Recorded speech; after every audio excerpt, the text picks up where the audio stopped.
Hello, I'm Dr. Christy Winters, International Co-Investigator for the Qualitative Election Study of Britain. In this video, I'd like to introduce you to the study and give you a brief overview of what our research aims are and how we intend to achieve them. The first question to be answered is, why do a qualitative election study? And we point to the findings from the 2010 Qualitative Election Study of Britain that demonstrated the set responses used in election surveys are unable to capture the complexities of why people vote the way they do.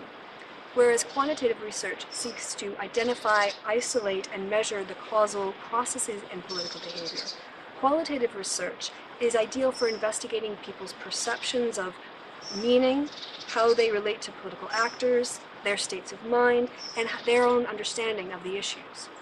For this grant proposal, we proposed leading a team of experts who would help us create the data that would be the most powerful and relevant and useful to the overall political science community.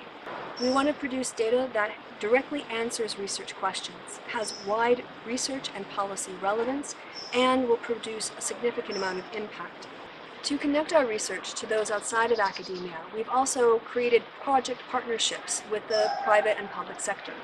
So we are working with the Electoral Commission on issues of voting. We're also working on the quality of voting with the Electoral Reform Society.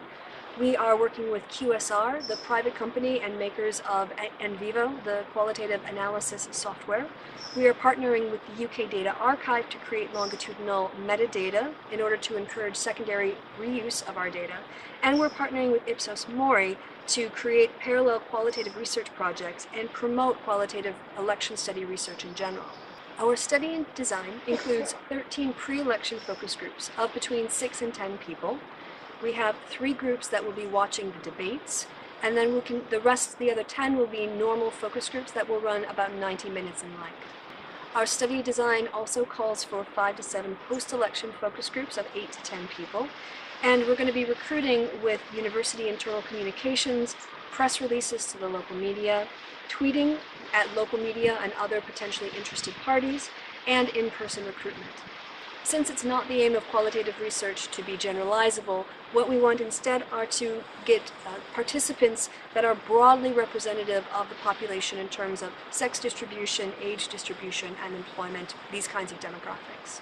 With the Qualitative Election Study of Britain 2015, what we've decided to do is really create one overarching theoretical question that helps guide the entire project. And that project question is, what are the constituency level constraints that voters find themselves within? For this reason, the constituencies for our focus group have been chosen based on their constituency level partisan dynamics. We've selected safe seats, 2-way and 3-way marginals, as well as a few open seats. We also tried to get a good variety of party matchups, so Conservative versus Labour, Labour versus Lib Dem, Lib Dem versus SNP, again in order to get a good spread of the kinds of dynamics people are operating within when they're making their vote choice calculations. We are very pleased to have had a group of experts who have agreed to advise us, to provide us with local insight, to make sure that our questions are going to provide the kind of data that's going to be useful for them in their publications, and we're very thankful for all of the help for our advisory board members. In addition to the expertise that our advisory board members are providing us in the pre-election, they're also providing us their expertise in our post-election focus groups.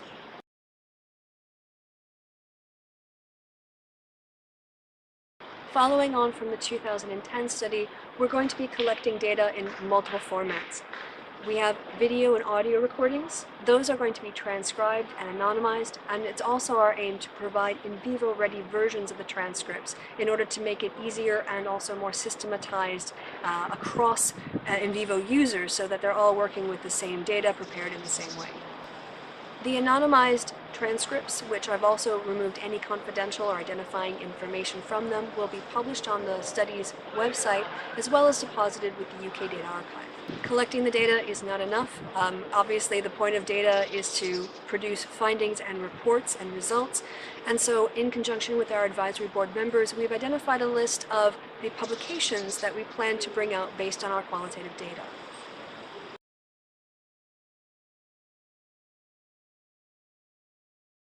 In addition to providing the data for the 2015 election, we now can combine the data from the 2010 and the 2005 qualitative research to create the world's first longitudinal qualitative election study. We will do this by working in conjunction with the UK Data Archive to create a metadata structure that will thematize the transcripts according to theoretical and demographic characteristics. And that way people will be able to find information easily. So if you wanted to look at Labour women under the age of 50 who were undecided in a pre-election on how they were going to vote, but voted Labour in the post-election, you would be able to use our metadata structure to identify precisely those individuals and the texts within the data set. And in our round of data collection in 2015, we're not only collecting for this particular election, but we're also looking to lay the groundwork to do more research in 2016.